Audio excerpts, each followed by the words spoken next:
السلام عليكم ورحمة الله وبركاته. مرحبا أهلا وسهلا. كيف حالكم أيها الإخوان العزيزون وأيتها الأخوات العزيزات. صباح الخير, مساء الخير. നമ്മുടെ 8ാം ക്ലാസ്സിലെ അറബിക് നമ്മുടെ 8ാം ക്ലാസ്സിലെ അറബിക് എക്സാമിന് തയ്യാറായിരിക്കുന്ന പ്രിയപ്പെട്ട നമ്മുടെ വിദ്യാർത്ഥികളെ, നമ്മളൊക്കെ എക്സാമിന് വേണ്ടി നല്ലോണം പ്രിപ്പയർ ആയി ഒരുപാട് നമ്മുടെ പാഠഭാഗങ്ങളൊക്കെ നമ്മുടെ ക്ലാസ്സുകൾ കേട്ട് ഉഷാറാക്കിയിട്ടുണ്ടല്ലോ. ഇനി നമുക്ക് എന്താണ് നമ്മുടെ പാഠഭാഗങ്ങളുടെ സമ്മറികളൊക്കെ നമ്മൾ പുഷ്പം പോലെ പഠിച്ചു കഴിഞ്ഞു സമ്മറികൾ മാത്രം പഠിച്ച് പോരാ നമ്മുടെ എക്സാമിന് നിർബന്ധമായിട്ടും നമ്മളോട് ചോദിക്കാൻ സാധ്യതയുള്ള ഒരുപാട് ക്വസ്റ്റ്യൻസുകൾ ഞാനൊന്ന് അന്വേഷിച്ചപ്പോൾ അതിനൊക്കെ കിട്ടിയ വളരെ ഇമ്പോർട്ടൻ്റ് എന്ന് പറയട്ടെ, നമ്മുടെ എക്സാമിന് ചോദിക്കാൻ സാധ്യതയുള്ള 100% ചോദിക്കാൻ സാധ്യതയുള്ള കുറച്ച് ക്വസ്റ്റ്യൻസുകൾ നമ്മളിവിടെ പരിചയപ്പെടുകയാണ്. നമ്മുടെ എക്സാമിന് നിർബന്ധമായിട്ടും നിങ്ങൾ ഈ ഷുവർ ക്വസ്റ്റ്യൻസ് നിങ്ങൾ കൃത്യമായി മനസ്സിലാക്കിയാൽ, ഇതിനെ ഫോളോ ചെയ്താൽ നിങ്ങൾ ഉറപ്പ് നൽകുകയാണ് നിങ്ങൾക്ക് A+നൊക്കെ അപ്പുറം ഫുൾ മാർക്ക് നിങ്ങൾക്ക് കവർ ചെയ്യാൻ സാധിക്കും. അപ്പം നമ്മൾ ഈ വീഡിയോ കണ്ട എല്ലാ ആളുകൾക്കും ഫുൾ മാർക്കാണ് നമ്മൾ വാഗ്ദാനം ചെയ്യുന്നത്. അപ്പൊ എല്ലാ ആളുകളും ഉഷാറായിട്ട് നമ്മുടെ ക്ലാസ്, നമ്മുടെ ക്വസ്റ്റ്യൻസ് അനലൈസ് ചെയ്യുന്ന കൃത്യമായിട്ട് മനസ്സിലാക്കുക. അപ്പൊ എല്ലാ ആളുകൾക്കും നമ്മൾ കൃത്യമായി ആൻസറുകൾ പറഞ്ഞു തരും. അപ്പൊ എല്ലാ ആളുകളും നമ്മുടെ കൃത്യമായിട്ട് ഓരോന്നും ഫോളോ ചെയ്യുക. ഇമ്പോർട്ടൻ്റ് ആയിട്ട് ഒരുപാട് ക്വസ്റ്റ്യൻസ് ഇപ്പം നമ്മൾ എടുത്തു വെച്ചിട്ടുണ്ട്. അതിൽ പ്രധാനപ്പെട്ടത് നമ്മുടെ എക്സാമിന് ചോദിക്കാൻ സാധ്യതയുള്ള വളരെ ഇമ്പോർട്ടൻ്റ് ആയ ക്വസ്റ്റ്യൻസ് നമ്മൾ ഇവിടെ ഇന്ന് പരിചയപ്പെടും. അപ്പൊ എല്ലാവരും ഓക്കെ ആണല്ലോ? എന്നാൽ നേരെ നമുക്ക് ഒന്നാമത്തെ ക്വസ്റ്റ്യനിലേക്ക് കടക്കാം. ഓക്കെ ആണല്ലോ? മർഹബൻ അഹ്ലൻ വസഹ്ലൻ എന്നാ നമ്മൾ നേരെ തുടങ്ങിയാണ്. ഇഖ്റഇൽ ഫിഖറത താലിയ വഖ്തറിൽ ഇജാബത്ത് സ്വഹീഹ് നമ്മുടെ എക്സാമിന് നിർബന്ധമായിട്ട് ചോദിക്കുന്ന ഒരു രീതി നോക്കിയേ.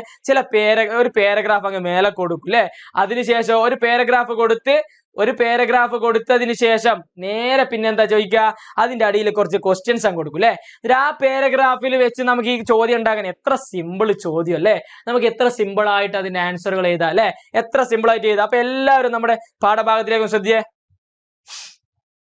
അറാദൻ നബിയു സല്ലല്ലാഹു അലൈഹി വസല്ലം. നേരെ നമുക്ക് നമ്മുടെ പാഠത്തിലേക്ക് കടക്കാം. അറാദൻ നബിയു സല്ലല്ലാഹു അലൈഹി വസല്ലം നബി സല്ലല്ലാഹു അലൈഹി വസല്ലം റഫീഖുഹു അബൂബക്കർ സിദ്ദീഖ് റളിയല്ലാഹു അൻഹു ഉദ്ദേശിക്കണം എന്ത്?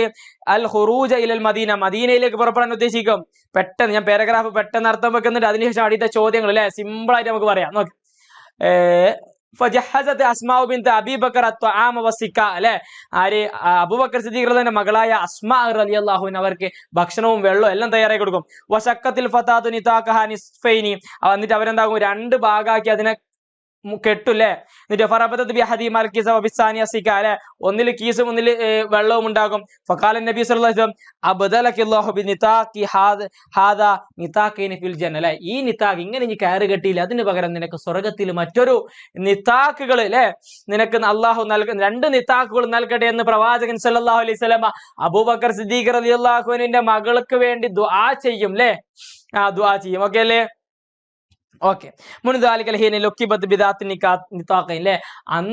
ആ ദിവസം മുതൽ നമ്മുടെ അസ്മാ ബിൻത് അബീ ബക്കർ റളിയല്ലാഹു അൻഹ അറിയപ്പെടുന്നത് 2 നിതാഖിന്റെ ദാത്തുൻ നിതാഖൈൻ, നമ്മുടെ ആ പാഠോർമ്മ ഉണ്ടല്ലോ, ദാത്തുൻ നിതാഖൈൻ ആ പേരിലാണ് അറിയപ്പെടുന്നത്. ഓക്കെ.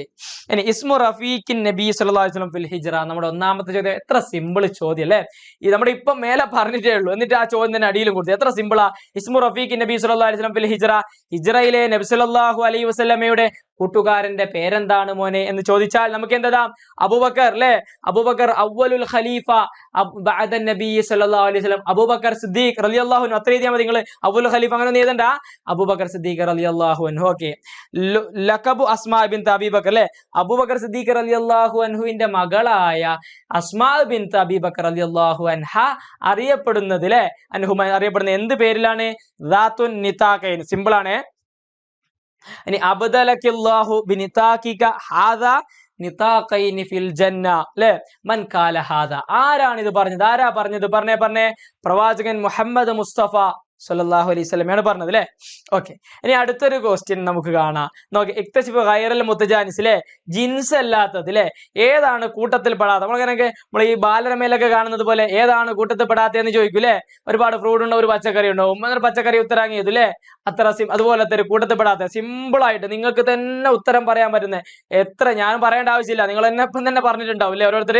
എന്താ നോക്കിയേ, ഏതൊക്കെയാണുള്ളത് ഇവിടെ? വാട്സപ്പ് ഉണ്ട്, ഫേസ്ബുക്ക് ഉണ്ട്, ട്വിറ്റർ ഉണ്ട്, അൽ ജരീദത്തുൽ യൗമിയ്യ അല്ലെ, ഡെയിലി പത്രം ഉണ്ട് അല്ലെ. അപ്പം നമ്മൾ നോക്കിയാൽ മതി, ഒന്നാമത്തെ മൂന്നെണ്ണമായ വാട്സപ്പ്, ഫേസ്ബുക്ക്, ട്വിറ്റർ അല്ലെ, മൂന്നും തമ്മിൽ ഒരു സോഷ്യൽ മീഡിയ എന്നുള്ള ഒരു കണക്ഷൻ ഉണ്ടാവുമ്പോ മറ്റേത് എന്താ, നാലാമത്തെ എന്താ വരുന്നത്? അതൊരു കയ്യിലൊക്കെ കിട്ടുന്ന സോഷ്യൽ മീഡിയ ആണോ? അല്ല അല്ലെ.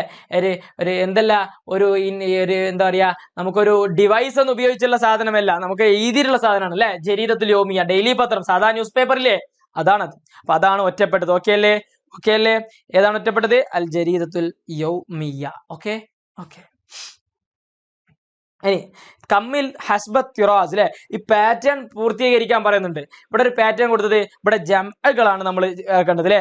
ഇപ്പൊ ഈ ഒരു രീതിയിലുള്ളത് ഇപ്പൊ നമുക്ക് ഒന്നാമത്തെ ഹർബിന്റെ ജമ്മ ഹുറൂബ് വരുന്നുണ്ട്, അതുപോലെ തന്നെയാണ് സഹറിന്റെ ജമ്മ ഇവിടെ വരുന്നത് അല്ലെ. ഇനി കളിയത്തിന്റെ കളായ പോലെ തന്നെയാണ് ഇവിടെ വസായ എന്ന് വരുന്നത്. അത് നമ്മൾ ഓരോന്നും പൂർത്തിയാക്കണം. നോക്കിയേ, ഒന്നാമത്തെ നമ്മൾ നോക്കുകയാണെങ്കിൽ ഒന്നാമത്തിൽ എന്താ ഉള്ളത് പറഞ്ഞേ? ഇപ്പൊ ഹർബ് ഹുറൂബ് കണ്ടില്ലേ എല്ലാവരും? ഹർബ് ഹുറൂബ് അല്ലെ, ഹർബ് ഹുറൂബ് ഉള്ളത് പോലെ നമ്മൾ എന്ത് എഴുതണം? സഹർ സുഹൂർ എന്ന് എഴുതണം അല്ലെ. സഹർ സുഹൂർ അല്ലെ, അസ്ഹാർ എന്ന് എഴുതണം. പിന്നെയോ കളിയത്ത് കളായ അല്ലെ, കളിയത്തും ജമ്മ് കളായ എന്നുള്ളത് വസിയത്തും ജമ്മ് വസായ എന്ന് എഴുതാം. സിമ്പിൾ ആണ്. കളിയത്തും ജമ്മ് കളായ, വസിയത്തും ജമ്മ് വസായ. എത്ര സിമ്പിളാ. ഓക്കെ അല്ലേ? ഓക്കെ, സുഹൂർ. ഓക്കെ അല്ലേ? വസിയത്ത് സിമ്പിൾ അല്ലേ. ഓക്കെ. ഇനി നമ്മുടെ ഒരു കവിതയുടെ ഒരു വരി കൊടുത്തിട്ടുണ്ട്. ആ വരിയോട് യോജിച്ച സോറി 3 വരികളായിട്ട് 3 കവിതാ വരികൾ കൊടുത്തിട്ടുണ്ട്. അടിയിൽ ഇവിടെ 3 വരി കവിത കൊടുത്തിട്ടുണ്ട്. ഇതിലേതാണ് ഈ വരിയോട് യോജിച്ചത് എന്നാണ് നമ്മൾ കണ്ടുപിടിക്കേണ്ടത് അല്ലെ. ഒന്നാമത്തെ വരിയെ നമുക്ക് ആ വരിയുടെ ഈ ബോക്സിലുള്ളതിന്റെ അർത്ഥം നോക്കാം. മാ ജരീമത്തു സിഗാരിൽ അബിരിയ അല്ലെ, നിരപരാധികളായ ഈ ചെറിയ പെൺകുട്ടികളുടെ തെറ്റെന്താ? ലിയുഅദ്ദിബഹും ബിൽ ഹർബ്, യുദ്ധം കൊണ്ട് ശിക്ഷിക്കപ്പെടാൻ മാത്രം അല്ലെ.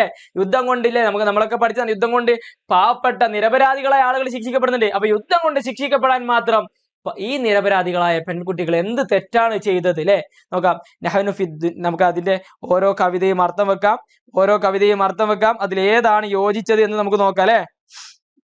ഓക്കെ, ഒന്നാമത്തെ എന്താ? നഹ്നു ഫി ദുനിയ സുഹൂറുൻ നഹ്നു ലിൽ കൗനി ലിയാ അല്ലേ, ഞങ്ങൾ ഈ ദുനിയാവിൽ എന്താണ്? സുഹൂറുൻ, ഞങ്ങളിവിടെ ഈ ദുനിയാവിൽ ഞങ്ങൾ പുഷ്പങ്ങളാണോ. നഹ്നു ലിൽ കൗനി ലിയാ, ഞങ്ങൾ ഈ പ്രപഞ്ചത്തിൽ വെളിച്ചമാണ്. അതാണോ പറഞ്ഞത്? അല്ല. അപ്പൊ ഒന്നാമത്തത് അല്ല അല്ലെ. അയ്യു ഖൈരിൻ ഫിക്തിതാലിൻ യുഹ്രിഖു ദുനിയാ അല്ലാഹു അല്ലെ, ദുനിയാവിനെ കത്തിച്ച് കളയുന്ന ഈ യുദ്ധം കൊണ്ട് എന്ത് നന്മയാണുള്ളത്? അതാണോ? അതുമല്ല. അപ്പൊ മൂന്നാമതാണെന്ന് ഉറപ്പിക്കുക അല്ലെ. എന്താണത്? അയ്യുദംബിൻ, എന്ത് തെറ്റാണ്? ഔ ജരീമത്തിന്, എന്ത് കുറ്റാണ് ചെയ്തത്? ലിൽ ബറാഅത്തി സ്വഗീറ, ഈ യുദ്ധത്തിൽ നിരപരാധികളായി കൊല്ലപ്പെടുന്ന പാവപ്പെട്ട പെൺകുട്ടികൾ എന്ത് തെറ്റാണ് ചെയ്തത് എന്നുള്ള മൂന്നാമത്തെ വരിയാണ് ശരിയായ ഉത്തരം. ഓക്കെ അല്ലേ? തെറ്റെന്നല്ല, ശരിയായ ഉത്തരം. ഓക്കെ അല്ലേ? ഓക്കെ.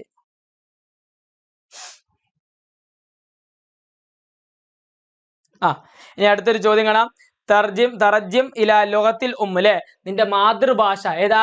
ബംഗാളിയല്ല, മലയാളത്തിലേക്ക് നമ്മൾ എന്താക്കുക? നിങ്ങളെ മാതൃഭാഷയിലേക്ക് ട്രാൻസ്ലേറ്റ് ചെയ്യുക അല്ലെ. നോക്ക്, ജാസിം ആരാണ്?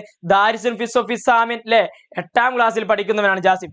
യഈഷു, നോക്കണേ അതിന്റെ അർത്ഥം നോക്കണേ, നമ്മൾ മലയാളത്തിലേക്കാണ് ട്രാൻസ്ലേറ്റ് ചെയ്യണ്ട അല്ലെ. ജാസിമുൻ ദാരിസുൻ ഫിസ്സോഫിത്താസി അല്ലെ, ജാസിം 8ാം ക്ലാസ്സിൽ പഠിക്കുന്നവനാണ്. യഈഷു ഫി ബൈത്തിൻ സ്വഗീരിൻ മഅൽ ഉസ്ര, കുടുംബത്തോടൊപ്പം ഒരു ചെറിയ വീട്. യഈഷു, നമ്മുടെ ജാസിം ജീവിക്കുന്നു. ഫി ബൈത്തിൻ സ്വഗീരിൻ, ചെറിയ വാക്കുകളായി പറയുന്നത് അല്ലെ. എത്ര സിമ്പിൾ ആയിട്ട് നമുക്ക് അറിയാവുന്ന. യഈഷു ഫി ബൈത്തിൻ സ്വഗീരിൻ, ചെറിയ ഒരു വീട്ടിലാണ് താമസിക്കുന്നത്. എവിടെ? മഅൽ ഉസ്ര, കുടുംബത്തോടു കൂടെ അല്ലെ.